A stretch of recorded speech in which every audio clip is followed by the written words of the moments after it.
sesuai dengan jobnya beliau kan tentang pertanahan lah, kira-kira gitu. Jadi kami juga banyak juga persoalan dengan tanah-tanah kami yang belum terproses, tersertifikat, dan juga mungkin kita juga bisa membantu mengamankan aset-aset pemerintah dan lain sebagainya lah.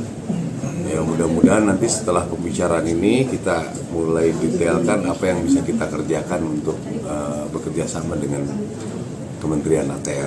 Pak, gitu. Tadi kan masih bilang ada aset-aset yang masih belum dikelola, itu aset apa Pak kira-kira Pak? Asetnya Angkatan Darat kan banyak, gitu. Jadi memang saya juga nanya masalah misalnya kalau kami mensertifikatkan tuh bayar dari mana uangnya, gitu. Apakah memang kalau lahan pemerintah itu dijadikan free atau tidak sehingga bisa didaftarkan gitu ya begitulah. Mungkin akan ditindaklanjuti nantinya, mudah-mudahan nanti kalau kita bisa perbaiki semua mengenai pertahanan khususnya di Angkatan Darat, dan juga kita bisa ikut membantu di aset-aset negara, ya kami siap untuk ikut membantu. Ada rencana turun ke lapangan bareng mungkin Pak? Ya nanti kita pelajari dulu lah, masih panjang lah. Kalau tadi kan silaturahmi saja, ngobrol awalan gambaran besarnya gimana. Nah, nanti mungkin kami akan membuat tim kecil bagaimana nanti mendesain program kita ke depan.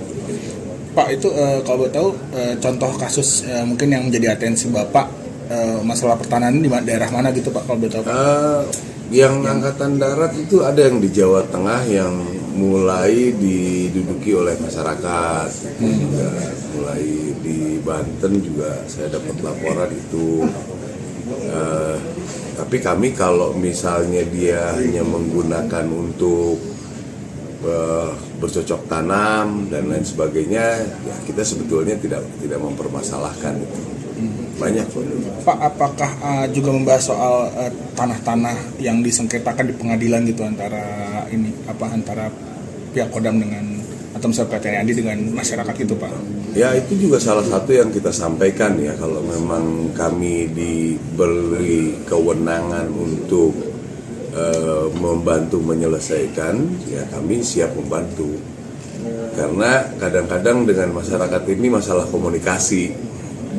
Kami punya contoh di daerah Cimas sana itu, salah satu lahan yang tercatat punya sengketa dengan masyarakat. Tapi setelah kita datang, kita ngobrol baik-baik, kita bisa membuat itu jadi kebun, dikerjakan bersama, ya bisa damai-damai saja nih. Mudah-mudahan itu jadi contoh nanti ke yang lain. Pak, pengelolaannya mungkin buat rumah dinas apa gimana Pak? Soalnya kan dengar kabarnya rumah dinas untuk prajurit kan kurang ya Pak? Oh, kalau rumah dinas sebetulnya lahan ada, biaya membangunnya nggak ada. Ya, sebetulnya masih ada lah kemungkinan lahan yang memang kalau di daerahnya tidak terlalu strategis lah.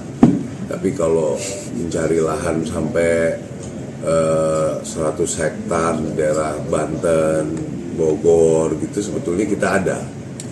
Cuma ya membangunnya kan nggak mudah, mahal juga itu. Ya.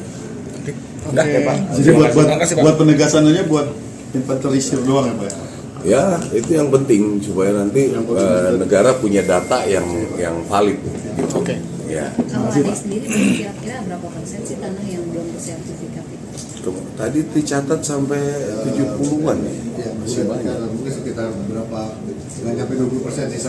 Nggak nyampe 20%, tapi lahannya luas ya. Ya, 70% sudah tercatat. 30% itu, tapi 30% itu lebih luas daripada 30%-nya gitu. 70%-nya. Itu lebih luas daripada yang 70%. Iya, gitu. Untuk luasannya. Iya. Tapi kok jadi lebih ngerti kamu sih? Ya Pak, kompas bahan itu Pak. Ya, jadi gitulah kira-kira. Banyak mungkin di yang lain juga begitu. Mungkin kita akan memberikan informasi itu tadi. Nah, kalau kami dari pemerintah, kalau mensertifikatkan biayanya dari mana? Kalau memang ada, mudah-mudahan ada peraturan yang menyampaikan bahwa kalau itu pensertifikatan lahan negara ya nggak usah bayar. Pak, respon dari AHY gimana Pak selaku Ya baik, bagus lah. Ya, kami kan juga udah kenal lama, bukan baru ketemu. Download Tribun X sekarang, menghadirkan lokal menjadi Indonesia.